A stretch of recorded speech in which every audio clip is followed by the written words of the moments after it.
오늘 민수기 14장 1절 10절 말씀을 통해서 우리 믿음의 신앙의 중요성에 대해서 말씀의 은혜를 함께 나누겠습니다. 자, 오늘 읽은 이 본문 말씀은 민수기 13장과 연결되어집니다. 하나님께서 기업으로 주신 젖과 꿀이 흐르는 가나안 땅을 정복하기 위해서 12명의 정탐꾼을 보내게 됩니다. 자, 12명의 정탐꾼들은 40일이라고 하는 긴 기간 동안 가나안 땅 구석구석을 정탐했습니다. 그리고 40일 후에 이스라엘 백성들 앞에서 지금 보고하는 그런 내용입니다. 자, 그런데 10명의 정탐꾼들이 비극적인 보고를 해요. 가나안 땅과 그 백성은 강성하여서 우리는 도저히 그 땅을 차지할 수 없습니다. 그래서 오늘 이 보고를 받은 이스라엘 백성들이 지금 절망하고 탄식하고 있는 거예요. 이런 불신앙적인 보고를 접수한 백성들이 자포자기적인 울부짖음과 원망을 다루고 있는 말씀이 오늘 본문 말씀입니다. 10명의 정탐꾼들의 보고는 사람들에게 실망과 절망을 안겨다 줬어요. 그리고 두려움을 안겨줬습니다. 그 두려움이 이와 같은 반응을 하게 만드는 것이지요. 자, 오늘 본문 말씀을 통해서 하나님 자녀의 삶에 대해서 좀 배우고자 합니다. 자, 우리가 2026년 둘째 주를 맞이하면서 2026년도를 하나님은 어떻게 살기를 원하시는지 오늘 말씀을 통해서 함께 살펴보면서 본문 속에서 그 답을 찾고자 합니다. 자, 먼저 하나님 자녀의 삶의 방식에 관해서 살펴보겠습니다. 자, 저와 여러분은 하나님의 자녀지요. 하나님의 자녀들은 세상 사람들과 살아가는 삶의 방식이 다릅니다. 이걸 이해하지 못하면은 저와 여러분의 삶이 세상 사람들과 구분할 수가 없는 그런 상황이 되어져요. 고린도후서 5장 7절 말씀 한번 올려주세요. 자, 말씀 한번 읽어보겠습니다. 자, 시작. 이는 우리가 믿음으로 행하고 보는 것으로 행하지 아니함이로다. 자, 우리가 과거에는 보는 것을 따라 살았어요. 그러나 이제 하나님의 자녀들은 믿음으로 행하는 삶을 삽니다. 행하고 이 말은 페리파테오라고 하는 단어입니다. 페리파테오는 생활 방식을 의미해요. 하나님 자녀의 생활 방식은 뭐지요? 믿음으로 사는 거예요. 페리파테오는 자, 어떤 것이 우리의 존재를 지배하면은 그와 같은 방식으로, 형태로, 모양으로 세상을 살아간다 그런 단어예요. 다시 말하면 하나님의 자녀들은 뭐가 우리를 지배해야 돼요? 믿음이. 여러분들이 이제 오늘 지금까지 세상을 살아오시면서 여러분 안에 믿음이 생겨서 믿음이 여러분을 지배하고 계신다면 여러분 하나님 자녀의 삶을 살아오신 거예요. 그렇지 않으면 죄송하지만 하나님의 자녀지만 자녀의 삶을 아직까지 살지 못하는 거예요. 자, 세상 사람들의 삶의 방식은 보는 것으로 행한다 이렇게 기록합니다. 자, 보는 것으로 행하는 것이 뭘까요? 보는 것으로 행하는 것은 뭐냐 하면 우리에게 오감이 있잖아요. 오감을 통해서 우리가 세상에 가까이 정보를 받아들입니다. 이 정보를 받아들인 것을 바탕으로 해서 생각하고 궁리하는 거예요. 그리고 말을 하고 그리고 선택하고 그리고 행하는 것입니다. 세상 모든 사람들이 어떻게 살아요? 이렇게 살아가지요. 만약에 저와 여러분이 만약 이렇게 살고 계시면 오늘 이제 믿음의 삶을 이제 정말 제대로 배우는 그런 은혜 시간 되어야만 됩니다. 자, 오늘 본문에 이스라엘 백성들과 10명의 정탐꾼들의 삶이 바로 이와 같은 삶이었다고 기록해 놓고 있습니다. 하나님의 자녀이지만 이렇게 사는 거예요. 자, 민수기 13장 28절 한번 볼까요? 그러나 그 땅 거주민은 강하고 성읍은 견고하고 심히 클 뿐 아니라 거기서 아낙 자손을 보았으며 32절 33절에 보면 이스라엘 자손 앞에서 그 정탐한 땅을 압평하여 이르되 우리가 두루 다니며 정탐한 땅은 그 거주민을 삼키는 땅이요 거기서 본 모든 백성은 신장이 장대한 자들이며 거기서 네피림 후손인 아낙 자손의 거인들을 보았나니 우리는 스스로 보기에도 메뚜기 같으니 그들이 보기에도 그와 같았을 것이다. 자, 하나님의 자녀인데도 불구하고 어떻게 살아가요? 보는 것을 따라 살아가는 겁니다. 자, 사실은 정탐꾼들의 보고가 틀렸다는 것은 아닙니다. 정확한 보고예요. 40일 동안 그 땅을 탐지하고 구석구석을 정확하게 봤습니다. 그래서 본 것을 지금 회중 앞에서 보고하고 있는 것이지요. 그 정보를 바탕으로 상황을 분석합니다. 그리고 행동을 결정해요. 자, 세상 사람들이 다 이렇게 살아가요. 그런데 이렇게 살아가는 삶을 뭐라고 해요? 똑똑한 삶이라고 합니다. 아, 정말 저 사람 지혜롭게 산다 이렇게 생각해요. 자, 우리 손자 봉법에 보면 저걸 알고 나를 알면 뭐 한다고 하지요? 저걸 알잖아, 나를 알잖아요. 백전백승이네요. 근데 하나님은 그죠? 이와 같은 사람을 뭐라고 판단해요? 믿음이 없는 자, 이렇게 판단하세요. 자, 그리고 본문 1절에서 4절은 자, 이 보고를 받은 이스라엘 백성들의 울부짖음이 계속해서 온 회중의 소리를 높여 부르짖으며 백성이 밤새도록 통곡했다. 울부짖음이 계속 점차 고조되고 확산되어져 갔다, 그 뜻입니다. 결국 온 회중은 완전히 자포자기 상태에서 밤새도록 절규하면서 점점 절망의 나락으로 떨어져 갑니다. 자, 이와 같은 삶에 대해서 주님이 민수기 14장 11절에 이렇게 말해요. 이 백성이, 여호와께서 모세에게 이르시되 이 백성이 어느 때까지 나를 멸시하겠느냐? 내가 그들 중에 많은 이적을 행하였으나 어느 때까지 나를 믿지 않겠느냐? 자, 이와 같은 삶의 모습에 대해서 하나님이 뭐라고 말씀하시지요?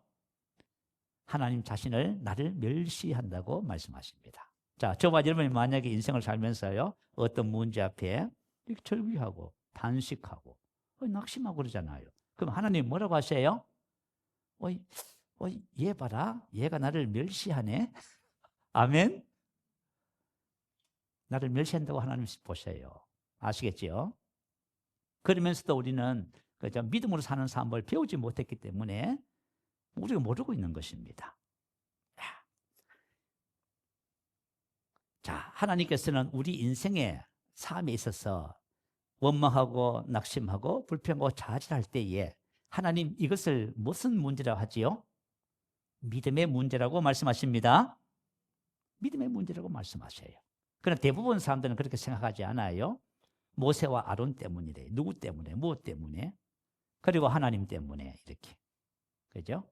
이것은 믿지 않는 사람은 이렇게 하지 않아요. 그런데 꼭 믿는 사람은 결국 문제가 생기면 누구를 탓해요? 하나님 원망하지요. 우리 창세기 16장 2절에 보면요, 여호와께서 내 출산을 허락하지 아니하셨으니, 사례가 한 말이에요. 다시 말하면 하나님께서 자녀를 약속받았어요. 그런데 약속에 대한 믿음을 갖지 못하고 뭐라고 표현해요? 내가 자식을 갖지 못한 것은 하나님이 나의 태를 닫으셨다. 그래서 자녀를 갖지 못했다. 그러므로 이제부터 내가 원하는 대로 할 거야. 이렇게 해요. 이게 무슨 자세냐 하면 믿음이 없어서 나오는 모든 행동입니다.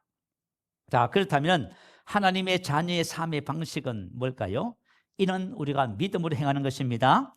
자, 하나님의 말씀을 따라서 생각하고 궁리합니다. 그리고 말을 하고, 그리고 선택하고 결정하고 행동합니다. 자, 여러분이 믿음으로 사는지 안 사는지를 어떻게 보면 알아요? 여러분이 무슨 생각을 하는지, 여러분이 무슨 말을 하는지, 여러분이 어떻게 사는지 그거 보면 딱 나와요. 근데 옆에서는 다 보고 있는데 본인은 몰라요. 이게 문제예요. 문제. 그죠? 오늘 본문의 여호수아와 갈렙의 보고는 바로 믿음으로 행하는 삶의 방식입니다. 자, 우리 6절에서 9절 한번 볼까요? 그 땅을 정탐한 자 중 눈의 아들 여호수아와 여분네 아들 갈렙이 자기들의 옷을 찢고 이스라엘 자손의 온 회중에게 말하여 이르되 우리가 두루 다니며 정탐한 땅은 심히 아름다운 땅이라. 여호와께서 우리를 기뻐하시면 우리를 그 땅으로 인도하여 들으시고 그 땅을 우리에게 주시리라. 이는 가연철과 꿀이 흐르는 땅이니라. 다만 여호와를 거역하지는 말라. 또 그 땅 백성을 두려워하지 말라. 그들은 우리의 먹이라, 밥이라. 그들의 부호자는 그들에게서 떠났고 여호와는 우리와 함께 하시느니라. 그들을 두려워하지 말라 하나. 자, 두 사람도 10명과 똑같은 시간대에 40일 동안 가나안 땅을 정탐을 했습니다. 똑같은 것을 봤겠지요. 근데 왜 이렇게 보고할까요? 거짓말 한 건가요? 자, 저와 여러분 인생의 삶을 살면서 보고 듣고 느끼는 대로 감정대로 생각대로 말하는 것이 옳다고 여기면서 살아가요. 근데 이 두 사람은 어떻게 말을 하냐? 무엇에 근거해서 이런 말을 했을까요? 그것은 바로 하나님의 약속의 말씀을 근거해서 말을 한 거예요. 신명기 7장 21절에서 24절에 보면 너는 그들을 두려워하지 말라. 너희의 하나님 곧 크고 두려운 하나님이 너희 중에 계십니다. 본문 9절 말씀이에요. 본문 9절 말씀은 이 말씀을 근거로 해서 말한 것입니다. 그리고 내 하나님 여호와께서 이 민족들을 내 앞에서 조금씩 쫓아내시리니 내 하나님 여호와께서 그들을 내게 넘기시고 그들의 왕들을 내 손에 넘기시리니 너는 그들의 이름을 천하에서 제하여 버리라. 자, 넘기시고 넘기시는 히브리 말로 나탄. 본문의 말씀 보니까 그죠? 그 땅을 우리에게 주시리라. 주시리라 나탄. 이 말은 주다. 그 뜻입니다. 주다. 넘겨주다. 그 뜻이에요. 다시 말하면 이런 뜻이에요. 하나님께서 그 땅을 이미 뭐 하셨다? 이스라엘 백성에게 주셨다. 다시 말하면 하나님 세계가 내게 속하였다고 할 말씀하셔요. 근데 자, 가나안 땅을 딱 선별해 가지고 이스라엘 백성들에게 소유권을 이전시켜 주셨어요. 여러분, 우리가 하나님이 나에게 기업을 주셨다잖아요. 그건 그죠? 속량은 법적인 거예요. 다시 말하면 소유권을 나에게 이전시켜 주신 거예요. 이미 내 것이에요. 그래서 가서 뭐 해요? 내 것이다. 하나님이 나에게 주셨어. 내 것이야. 근데 지금 누가 살고 있어요? 원수들이 살고 있어요. 가나안 족속이 살고 있어요. 그러면 가서 뭐 하면 돼요? 내 거야. 나가. 하고 쫓아내면 되죠. 봐요. 여러분, 질병을 쫓아내셔야 돼요. 가난을 쫓아내야 돼요. 부러움과 염려를 쫓아내셔야 되는 거예요. 아멘. 하나님께서 이렇게 우리에게 주신 거예요. 자, 그래서 갈렙이 여호수아가 이렇게 고백을 한 것입니다. 그래서 하나님의 말씀을 근거로 한 고백, 이것을 우리가 뭐라고 해요? 믿음이라고 하는 것입니다. 하나님이 그렇게 하셨어요. 자, 민수기 14장 24절 한번 볼까요? 그러나 내 종 갈렙은 그 마음이 그들과 달라서 나를 온전히 따랐은즉 그가 갔던 땅으로 내가 그를 인도하여 드리니 그의 자손이 그 땅을 차지하리라. 자, 다시 말하면 하나님의 말씀을 온전히 따른 겁니다. 하나님의 말씀과 생각과 일치해요. 이것을 가지고 성경은 믿음이라고 합니다. 자, 믿음의 중요성에 대해서 본문을 통해서 한번 살펴볼게요. 자, 왜 우리가 믿음으로 살아야 하는가? 본문 말씀 속에서는 믿음으로 살아야 할 중요성이 기록되어 있어요. 자, 만약에 우리가 하나님의 자녀가 됐음에도 불구하고 믿음을 훈련받지 못해서 믿음을 안 살고 보는 것으로 살면 어떤 일이 벌어질까요? 하나님이 주신 기업을 누리지 못합니다. 가나안 땅은 기업이에요. 주신 거예요. 법적으로 내 것이에요. 그래서 가서 뭐라고 해야 돼요? 권리 문서를 내놓고 이거 봐, 이건 내 거야. 하나님이 나에게 주신 거야. 그래서 소유권을 뭐예요? 그걸 쫓아내야 돼요. 그걸 차지하는 거예요. 성경에서 말하는 전쟁은 이런 개념이에요. 이걸 잘 이해를 하셔야 돼요. 자, 오늘 본문 말씀 속에 나탄이라고 하는 단어가 바로 주신 거예요. 자, 만약에 저와 여러분이 하나님이 주신 것을 믿지 못하면 그걸 차지하지 못합니다.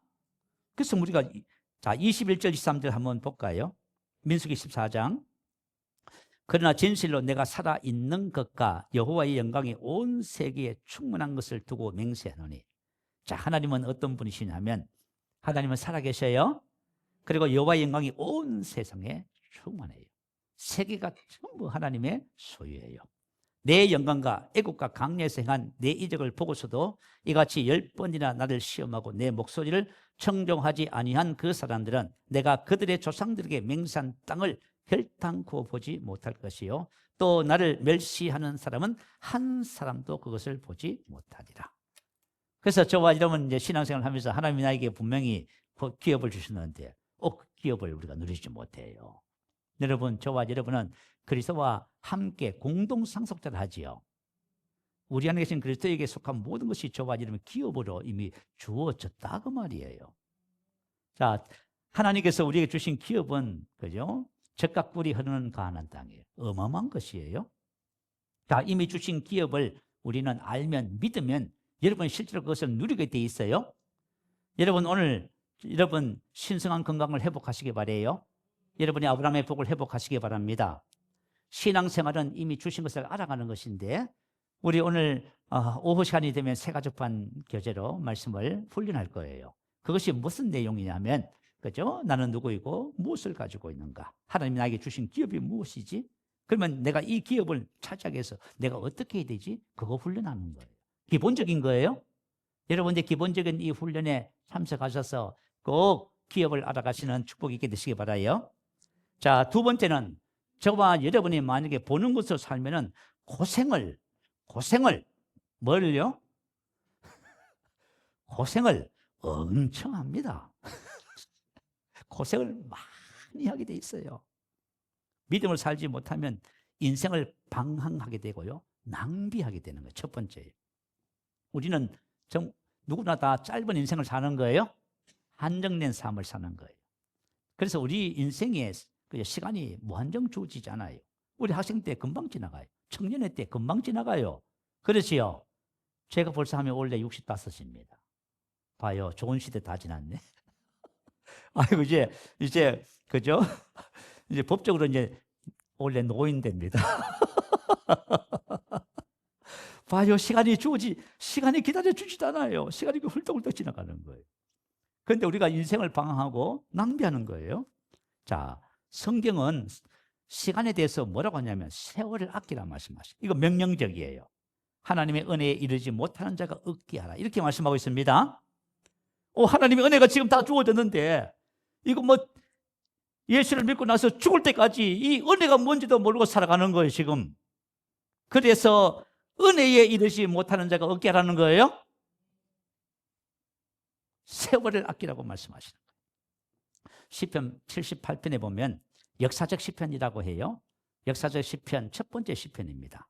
이스라엘 백성들의 역사적인 것을 통해서 교훈을 주는 지혜시라고 해요. 자, 12절부터 32절에 보면 광야의 사건들을 기록합니다. 그리고 나서 애굽에서의 구원과 광야에서의 자비로운 하나님의 은총에 대해서 기록을 해놓고 있어요. 그리고 나서 이스라엘의 반역과 징계가 나와요. 오늘 본문 말씀처럼 이런 거예요. 자, 그리고 놓고는 33절에 결론을 내리나요. 결과가 뭐냐면 이런 거였어요. 하나님이 그들의 날들을 헛되이 보내게 하시며, 하나님이 당신의 백성들의 날들을 하루하루를 어떻게 보내겠어요? 헛되게. 다시 말하면요, 허송세월로 방황하게 하셨다. 그러니까 우리에게 시간이 너무너무 귀한 거예요. 그런데 허송세월로 방황하는 거예요. 이거 심각한 문제지요, 그죠? 그리고 두 번째 뭐지요? 그들의 횟수를 연을 말이에요. 두려움으로 보내게 하셨다. 두려움으로 보내게 하셨다. 자, 성경에는 시간을 너무 귀하게 생각해요. 그래서 세월을 아끼라 한 거예요. 그래서 유대인들의 시간 개념은 시간은 돈보다 귀하다 이렇게 봐요. 세월을 아낀다, 이 말은 아끼다. 이 말은 무슨 뜻이냐면 완전히 사다, 매점하다 그런 뜻이에요. 그렇죠? 세월을 아끼다 뜻이고요. 다시 말하면 세월을 뭘 하는 거예요? 세월을 사라는 거예요. 가장 귀한 것을 주고 세월을 사셔야 됩니다. 세월을 허송세월하고 낭비하면 안 된단 말이에요. 세월을 사셔야 돼. 저도 신앙생활 하면서 뭘 느끼냐면 참 내가 청년 때부터 이 복음을 알았으면 얼마나 좋았을까. 그 세월 다 지났어. 지금 10년 전에 안검해도 진짜 너무 감사하지. 내가 복음을 알고 나서 믿음의 삶을 피웠다니까요. 여러분 한번 생각해 보세요. 우리 근사님들, 장로님들, 목사님들, 사모님들, 믿음으로 사는 사람이 어디 있어요? 누가 있어? 제가 목회를 했잖아요. 제가 알잖아요. 믿음으로 사는 사람이 없다니까. 왜 그러냐면 도대체 믿음을 사는 삶을 배워야 말이죠. 이걸. 오늘 저와 여러분 2026년도에는 믿음의 삶을 배우셔야 됩니다. 자, 시간은 곧 다시 말하면 이거예요. 세월을 아끼라 그 말은 시간이 제공하는 기회를 사라 그 말이에요. 시간은 기회입니다. 자, 우리에게 주어진 신앙의 시간이 있단 말이에요. 이거는 내가 성장하고 진리를 알아가는 가나안 땅을 얻을 수 있는 기회예요. 그런데 40년 동안 방황한 거예요. 그죠? 여러분 그렇게 안 될 것 같지요? 여러분 넉넉히 신앙생활 한번 해보세요. 여러분 이제 돌아가실 때까지 복음이 뭔지 모르고 사시다가 돌아가신다. 그게 뭐 하는 거예요 지금? 믿음을 살지 않으면은 저와 여러분의 모든 날들을 헛되이 보내는 거예요. 그리고 두려움으로 지내겠다 그래요. 안식이 없어요. 하나님 우리에게 주신 것은 안식입니다. 자, 오늘 본문 2절에 보면 뭐라고 하냐면은 그죠? 강야에서 죽었으면 좋았을 것을 이렇게 말을 합니다. 주님이 그거 들으시고 뭐라 해요? 말한 대로 그렇게 하겠다. 그러니까 여러분 말을 참 잘해야 돼요. 그래서 이스라엘 백성들이 40년 동안 강야에서 매일 두려운 거예요. 두려움과 염려 속에서 살다가 강야에서 다 가나안 땅 못 들어가고 다 죽었어요. 자, 봐요. 그래서 히브리서 4장 3절은 뭐라고 하냐면 내가 노하여 맹세한 바와 같이 그들이 내 안식에 들어오지 못하리라. 하나님께서 주신 것은 안식이라고 하는 거예요. 그러니까 우리가 신앙생활 제대로 못하면요, 이렇게 하나님의 자녀가 됐음에도 불구하고 가나안 땅을 얻지 못하고 이렇게 고생하는 거예요. 자, 그리고 나서 원망, 불평, 두려움 등 스트레스를 많이 받게 됩니다. 여러분, 오늘 본문 말씀 속에 나와 있는 이스라엘 백성들의 이 고백, 온 회중이 소리를 높여 부르짖으며 백성이 밤새도록 통곡하고 원망하며 죽었으면 어디서 많이 들어본 소리다. 죽었으면 좋겠다. 세범주간보호센터 근사님들이 그러시더라고. 늙으면 죽어야지. 그것도 똑같은 얘기예요. 늙으면 죽는데 왜 이런 얘기를 하냐고 말이에요. 그죠? 그리고 절망적인 얘기를 막. 이게 뭐라고 하지? 이게 전부 다 스트레스. 아멘? 스트레스를 엄청 받는 거예요. 그죠? 하나님이 주신 언약의 복은 샬롬이라 하지요. 평화의 상태, 염려 없음. 여러분, 하나님이 우리에게 주신 언약의 복은 샬롬이에요. 헬라어로는 에이레네, 평화의 상태, 염려 없음. 염려가 있다고요? 언약의 복이 염려가 없는 것인데 안식, 안전, 건강, 성공, 번영 등이 언약의 축복이에요. 믿음으로 살면 우리가 심령 천국을 누려요. 마음의 기쁨이 가득해요. 내가 여러분 얼굴을 보면 마음의 기쁨이 가득한 사람하고 근심이 가득한 사람하고 금방 표시가 나. 여러분 믿음으로 살아서 심령 천국을 누리시기 바래요. 마음이 불안하고 복잡한 것은 믿음으로 행하지 못해서 그래요. 오늘 본문 말씀 보니까 어때요? 스트레스 받지요? 이걸 가지고 스트레스라고 하는 거예요. 그죠? 이 모든 반응의 근본 원인은 믿음이 없었어. 여러분 기억하시기 바래요. 자, 건강염려증 환자 들어보셨죠? 우리나라에 건강염려증 환자가 전체 인구의 5%래요. 250만 명. 어마어마하지요. 그리고 우리나라가 OECD 국가 중에서요, 외래 진료 가는 사람들의 수가 3배가 돼, 3배. 그만큼 우리나라 사람들이 건강에 염려가 많아요. 건강에 염려가 많아요.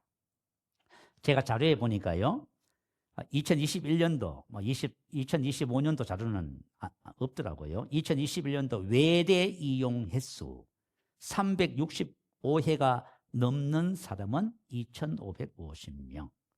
자, 내가 병원에 외래 진료를 가잖아, 그죠? 그런데 우리나라 외래 진료 1년 동안 365번 이상 간 사람이 몇 명이라고요? 2,550명. 그러니까 하루에 한 번씩 가요, 병원에.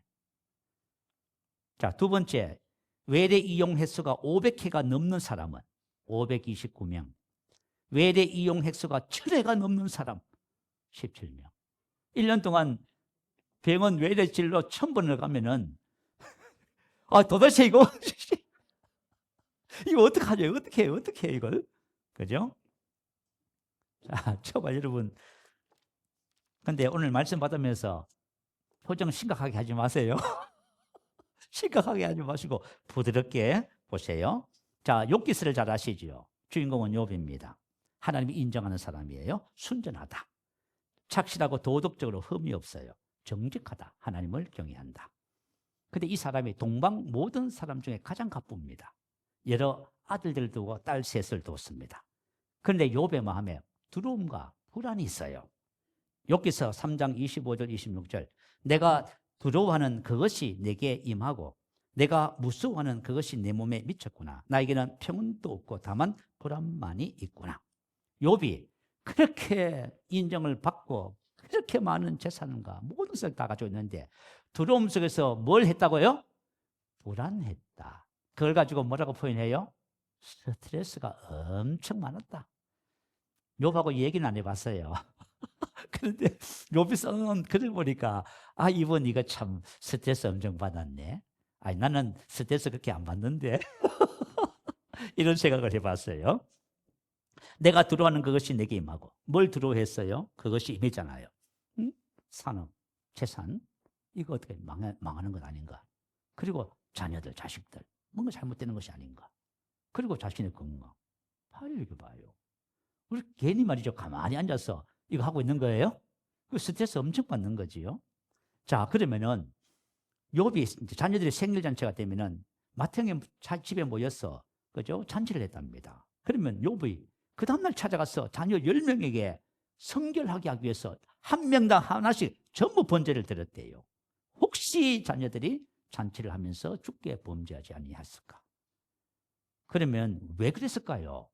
두려워서. 우리 여러분 혹시 두려워서 주일 예배 드리러 오신 분 있어요? 주일 성수 안 하면 큰일 난다고 해가지고. 근데 우리가 코로나 당시를 넘기면서 이것 말이죠. 교회에서 예배를 못 드니까 교회를 안 와도 아무 일도 안 생겼습니다. 그래서 요즘 안 나가 성도라 가난한 성도를 하지요. 어마어마하게 많습니다. 왜냐하면 옛날에는 주일 성수 안 하면 사고 날 줄 알았어요. 그런데 보니까 사고가 안 나네? 그래, 이제는 올 생각도 안 해요. 봐요, 우리가 믿음을 하는 것이 아니라 뭐 때문에? 두려움 때문에. 막 이런 일이 벌어지고 있는 거죠. 자, 그래서 욥의 두려움, 불안을, 그죠? 이게 우리가 스트레스라고 표현하는 거예요. 제가 어느 종령교회에 집사님이 들은 얘기예요. 사업하는, 그죠? 성도들이 많대요. 근데 같이 얘기를 해보면 신앙생활 참 잘한대. 주일 성수하고 11조도 하고 다 이렇게 한대. 감성검도 하고 이렇게. 그런데 늘 불안해한대. 걱정한대. 왜냐하면 하는 사업 잘못될까 싶었어. 왜 이렇게 스트레스를 받아요? 믿음 없어서예요? 여러분 스트레스 엄청 받으시거든. 아이고 내가 믿음을 살지 못하는구나. 그렇게 생각하시기 바래요. 그래서 원망, 불평, 두려움 등은 스트레스를 많이 받는 거예요. 그리고 상황의 피해자, 환경의 피해자가 돼요. 그게 고생하는 이유예요. 마태복음 14장 22절 이하에 보면 제자들이, 그죠? 주님의 제자들에게 저편을 건너가라 해서 갔는데 풍랑을 만났어요. 그게 밤새도록 고생을 하는 거예요. 뭐 때문에? 바람과 바다 때문에. 환경과 상황이 지금 영향을 받고 있는 거예요. 우리가 인생을 살면서 환경과 상황의 영향을 다 받잖아요. 그죠? 그래가지고 고생을 하고 있는데 막 새벽이 시작되는 시점에, 그죠? 낮에 이제 동이 트는 시점에 예수님께서 바다 위로 걸어오신 거예요. 예수님은 환경과 상황, 바람, 물결, 풍랑 영향받지 않습니다. 믿음의 삶을 보여주시는 거예요. 믿음의 삶을 가르쳐 주시는 거예요. 그래서 놀라는 제자들이 내니 안심하라. 그랬더니 베드로가 주님이 정말 당신이 주시었던 나로 명하여 오라 하소서. 오라고 했더니 베드로가 그 배에서 내려 무지를 걸었잖아. 그죠? 봐요, 여러분. 우리가 믿음을 살면 여러분의 환경을 여러분이 다스리는 거예요. 여러분의 질병을 여러분이 다스리는 거예요. 그런데 바람을 보고 무서워 빠져가는지 봐요. 바람을 보는 걸 따라가잖아요. 저와 여러분이 믿음을 사는 삶하고 보는 것을 따라 사는 삶이 뭔지를 명확하게 이해를 하셔야 돼요. 환경과 상황의 피해자가 되는 거예요. 우리가 인생의 삶을 살 적에 환경은 끊임없이 우리에게 도전을 주고 어려움을 줘요. 그런데 우리가 보는 것을 따라 살잖아요. 그러면 전부 환경과 상황과 정상과 사람에게 휩쓸려가지고 고생을 해요, 안 해요? 고생을 어마어마하게 합니다. 제가 너무 심하게 표현했나요? 고생하지 말라고 하는 얘기예요. 예수님께서 제자들 베드로의 손을 잡고 그죠? 배에 오르시니 바람이 그쳤다. 이렇게 말씀하셨어요. 예수님의 삶은 믿음의 삶이었고 그것을 우리에게 가르쳐 주신 거예요.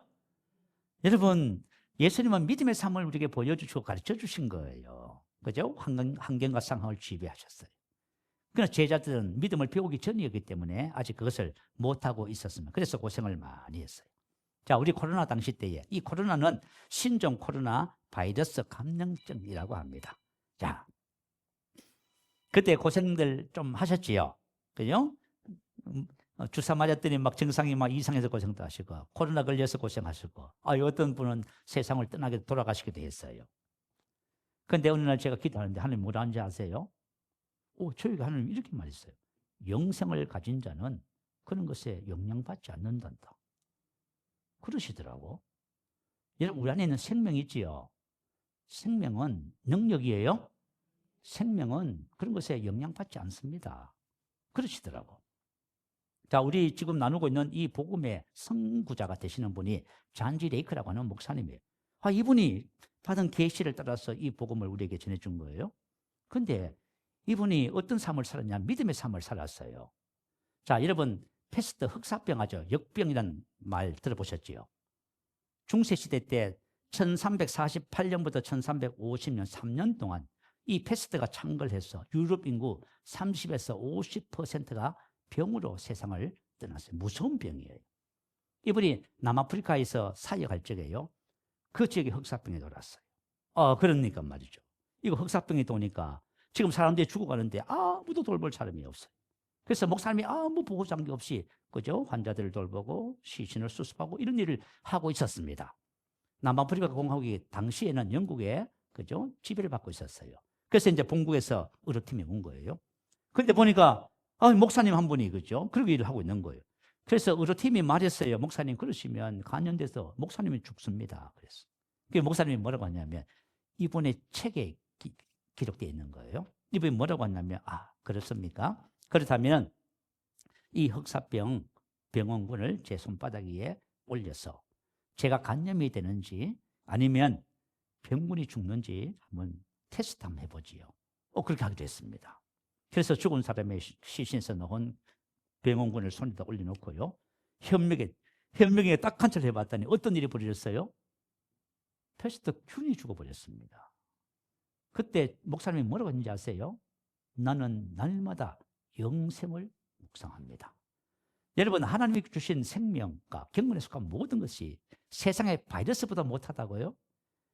아닙니다. 아멘. 하나님이 주신 생명은 모든 것을 이깁니다. 아멘. 그래서 저와 여러분이 환경과 상황의 피해자가 안 되려면 믿음으로 살면 돼요. 믿음으로 살면 돼요. 그리고 죄의 법, 사망의 법에서 해방, 그죠? 자유하지 못해요. 우리 그리스도인들은 죄와 사망의 법에서 이미 해방된 자들이에요. 갈라디아서 5장 1절에 보면 그리스도께서 우리를 자유롭게 하려고 자유를 주셨으니 그러므로 굳건하게 서서 다시는 종의 멍에를 매지 말라. 하나님께서 이미 저와 여러분에 뭘 주셨다고요? 자유를 주셨어요.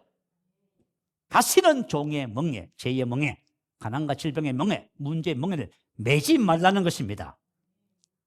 우리 전사님이 뒤에 앉아 계시네요. 전사님이 지난주에 우리 외부에서 오는 이 말씀을 배우러 오신 분들이 그죠? 매주마다 있어요. 그래서 우리가 말씀을 전하고 양육하고 해요. 근데 그분들에게 간증을 하더라고요. 뭐라고 간증을 하냐면 죽을 고비가 있었어요. 그런데 그때 주님이 갑자기 이 말씀을 입에 고백하게 하셨어요. 그래서 우리를 자유롭게 하려고 자유를 주셨으니 그러므로 굳건하게 서서 다시는 종의 멍에를 매지 말라. 그때 깨달았대요. 내가 믿음이 없구나. 그래서 우리가 그 후에 이 복음을 만났어요. 이 복음을 만났는데요. 그죠? 코칭을 해주는 목사님이 뭐라고 하냐면 사모님 약을 얼마나 드시고 계세요? 이만큼요. 그래요? 이제 곧 그 모든 질병에서 걸어 나오십니다. 그러시더라고. 우리 처음에 그 무슨 말인지 몰랐어. 근데 믿음의 말씀을 훈련하고 고백하고 기도하다 보니까 병이 어떻게 됐어요? 없어져 버렸어요. 그러니까 지금 살아계시잖아. 안 그러면 돌아가셨지. 자, 저와 여러분 지금 죄와 사망의 법에서 우리 해방된 거예요. 아시겠죠? 더 이상 저와는 죄 짓지 않습니다. 왜요? 죄에 대해서 죽었잖아. 우리 하나님의 의잖아요. 사망에 대해서 죽었어요. 저와 여러분 아브라함의 복이잖아요. 우리가 믿음으로 살면은요 기업을 누리게 되는 거예요. 샬롬을 누리게 되고요. 영향받는 삶이 아니라 환경과 상황을 변화시키는 다스리는 삶을 살게 되는 거예요. 저와 여러분이 믿음으로 사는 삶을 오늘 마지막으로 배울게요. 자, 믿음을 얻는 길. 자, 믿음을 얻는 길. 어떻게 하면 믿음을 얻을 수 있을까? 만약에 내가 전문의 의사가 되고 싶으면 어디 가야 돼요? 의과대학 가야지요. 그죠? 우리 이제 학생은 간호사가 되기 위해서 간호대학을 갔어요. 내가 만약에 의사가 되고 싶으면 의과대학을 가야 됩니다. 그리고 소정의 과정을 이수하셔야 돼. 그리고 6년 공부를 해야 되고요. 그리고 의사고시를 패스해야 됩니다. 그리고 인턴 1년, 그리고 전문의 과정 4년 수련을 해야 됩니다. 그러면은 시험을 볼 수 있는 수련 시험을 볼 수 있는 자격이 주어져요. 거기 합격하면 내가 뭐가 돼요? 이제 전문의 의사라고 그저 가슴에 딱 새길 수가 있어요. 우리가 믿음을 살기 위해서는 뭘 해야 돼요? 믿음의 학교에 입학하셔야 돼요. 목사님 저 주일날 가서 은혜 많이 받습니다. 야, 그거 가지고 될 것 같으면 걱정도 안 하게 해요. 주여. 여러분 믿음의 학교에 입학하셔야 돼요. 믿음의 학교. 예수님이 12제자들을 왜 불렀어요? 왜 부르셨어요? 믿음의 학교에다 입학시킨 거예요, 여러분. 아시겠죠? 그리고 믿음을 훈련시켰어요. 그런데 12명 중에서 낙제한 분이 한 분 계셔. 누구지요? 가룟 유다. 그리고 수석한 사람은요, 베드로. 베드로 성격적으로 문제가 많은 건 알잖아. 그런데 베드로가 뭐가 했어요? 수석으로 졸업했어요. 할렐루야. 그래서 저와 여러분이 그죠? 믿음을 얻고 믿음이 나의 삶을 지배해서 믿음으로 살기 위해서는 믿음의 학교에 입학하셔야 돼요. 그리고 믿음의 주여 온전케 하신 이인 예수님을 바라봐야 됩니다. 예수님을 배워야 돼요. 믿음의 주, 믿음의 창시자예요. 온전케 한 완성하신 분이에요. 다시 말하면 믿음은 주께 있습니다. 그 배우셔야 되는 거예요. 자, 그래서 하나님이 인정하시는 믿음이 어디 있는지 먼저 말씀을 살펴봅니다. 로마서 10장 8절 올려주세요. 같이 한번 읽어봅니다. 그러면 무엇을 말하느냐? 말씀이 내게 가까워 내 입에 있으며 내 마음에 있다 하였으니 곧 우리가 전파하는 믿음의 말씀이다. 자, 여러분 하나님께서 인정하시는 믿음이 어디 있는지 아세요? 오직 믿음의 말씀에만 있어요. 저 목사님 기도 많이 합니다. 저 은사를 받으려고요. 하나님의 임재를 느끼고 경험하고. 믿음 안 생깁니다. 나 봉사 열심히 하는데 헌금 많이 하고 충성하고 있습니다. 믿음 안 생겨요. 믿음은 어디서 온다? 말씀에서 온다. 이걸 철저하게 하셔야 돼요. 자, 믿음은 오직 말씀입니다. 자, 로마서 10장 8절 말씀은 신명기 30장 14절 말씀은 그대로 옮겨놓은 거예요. 오직 그 말씀이 내게 매우 가까워. 이렇게요. 그 말씀은 구약시대 때는 율법이었습니다. 자, 여호수아서 1장 8절에 보면 기록하지요. 이 율법책을 내 입에서 떠나지 말게 하며 그것을 주야로 묵상하여 봐요. 이게 믿음을 얻는 길이에요. 자, 그러면 저와 여러분은 이제는 그죠? 율법의 말씀이 아니고 믿음의 말씀, 사도 바울이 전해준 믿음의 말씀입니다. 이것을 어떻게 해야 되지요? 내 입에 두어라.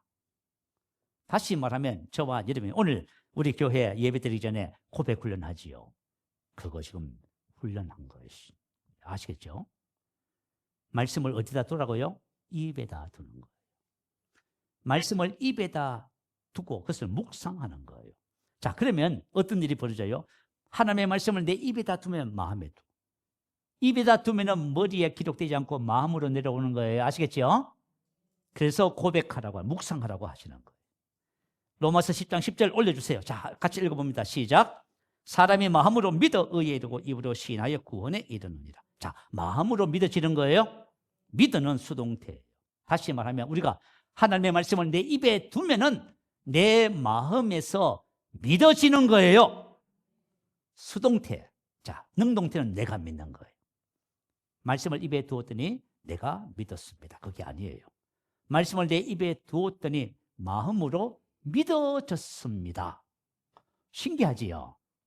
성경적인 믿음은 뭐 하는 거라고요?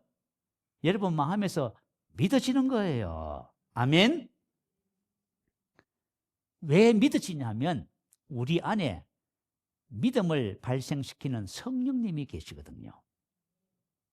아시겠죠? 여러분 안에 성령님이 계시. 내가 입술로 말씀을 입으로 고백하고 영으로 기도하잖아요. 그러면 우리 안에 성령님이 그 말씀을 가지고 우리 안에서 뭘 발생시켜요? 믿음을 발생시켜 주세요. 그래서 마음으로 믿어가 되는 거예요. 이 믿음 말씀을 입으로 시인하면은 실제가 되는 거예요. 아시겠죠?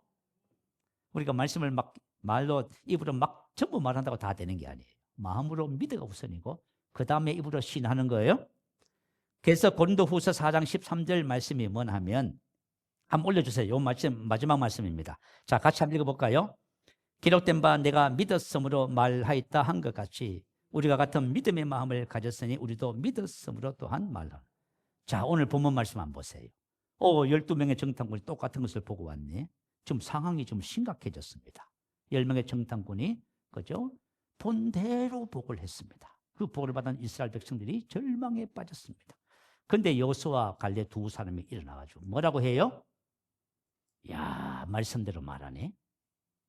그죠? 여러분, 하나님의 말씀이 믿어지면은 그런 상황 속에서도 뭘 할 수 있어요?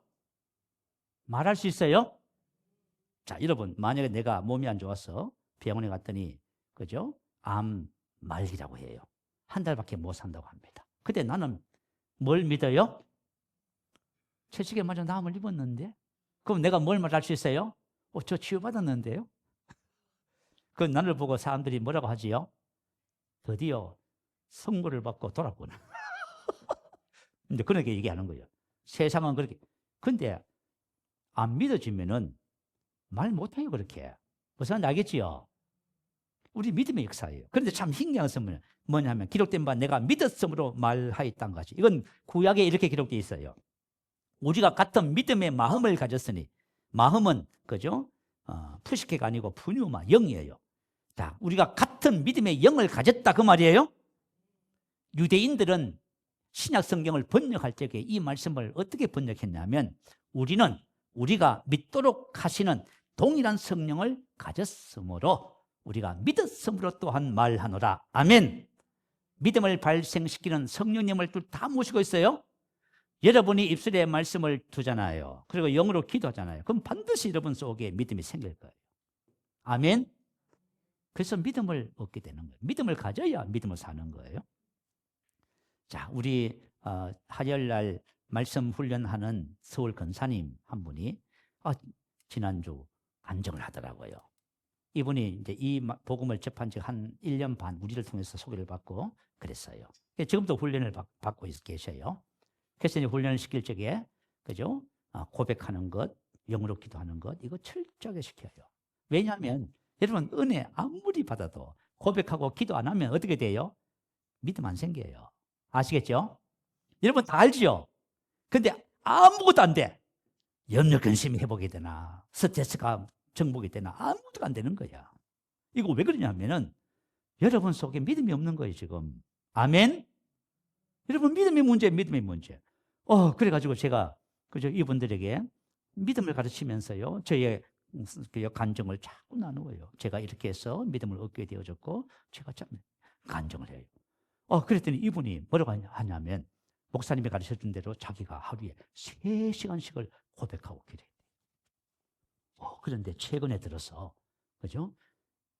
말씀에 깨달아지면서 말씀을 볼 때 막 눈물이 나고 막 그런데 그래서 제가 우리 다 박수 쳤어. 드디어 뭐 했어요? 시작됐네. 드디어 믿음의 역사가 시작된 거예요. 믿음의 역사는 우리 안에서부터 시작되는 거예요. 이분이 이제 믿음 안에서 성장하면은 삶을 다스려야 됩니다. 여러분의 삶에 놀라운 일들이 벌어지기 시작해요. 그죠? 자, 그래서 저와 여러분이 은혜 받는 자리에 은혜 받으려고 이렇게 접근하시면 믿음의 사람이 안 돼요. 훈련 받으셔야 됩니다. 학교에다가 입학을 하셔요. 우리 교회에 아주 탁월한 조교가 계셔요. 훈련 조교 아시죠? 훈련 받으세요. 우리 여러분들이 원하면 그죠? 얼마든지 해드릴 수 있어. 여러분이 원하면 훈련을 여러분 시켜드릴 수 있어요. 자, 제가 이제 이 복음을 만나고 나서 제가 빛을 봤어요. 이거였구나. 그동안 몰랐었네. 그래가지고요, 그죠? 제가 훈련을 했습니다. 무슨 훈련을 했냐 하면은, 자, 우리는 보통 보면은 환경과 상황과 정상과 감정과 느낌에 따라서 생각하고 말하고 행동을 해요. 그러면서도 뭐라고 해요? 나는 믿음의 사람입니다. 이렇게 말을 해요. 전부 틀렸어요. 그래서 이건 믿음이 아니구나. 믿음은 말씀을 따라 생각하고 말하고 행동하는 거예요. 그래가지고 그때부터 제가 뭘 했냐면 환경을 말하는 거, 상황과 증상을 말하는 거, 느낌을 말하는 내 생각을 말하는 그걸 안 하기로 했어.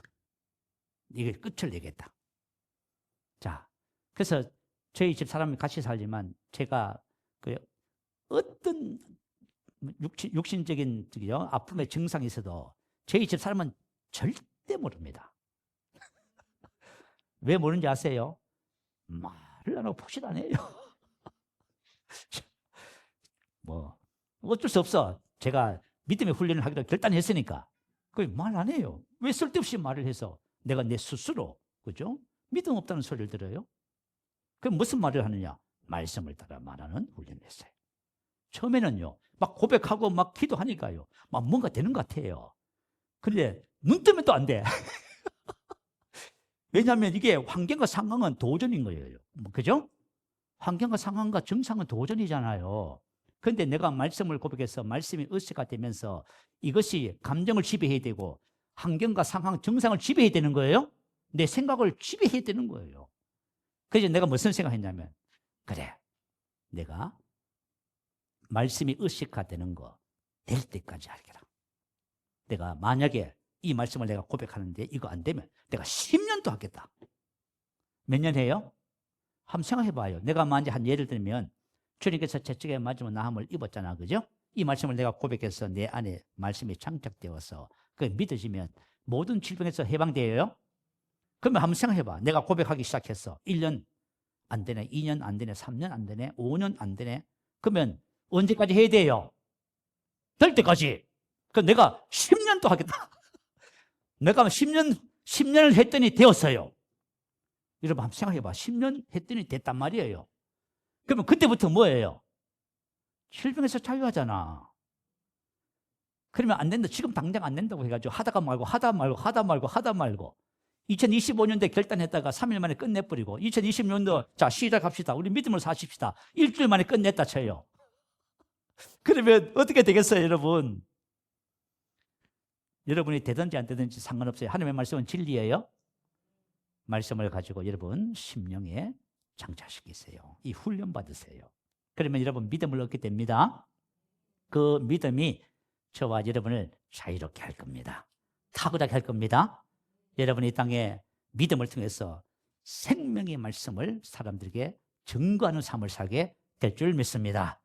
자, 우리 말씀을 생각하면서요, 할렐루야 우리 한번 크게 부르시고 기도하겠습니다. 할렐루야.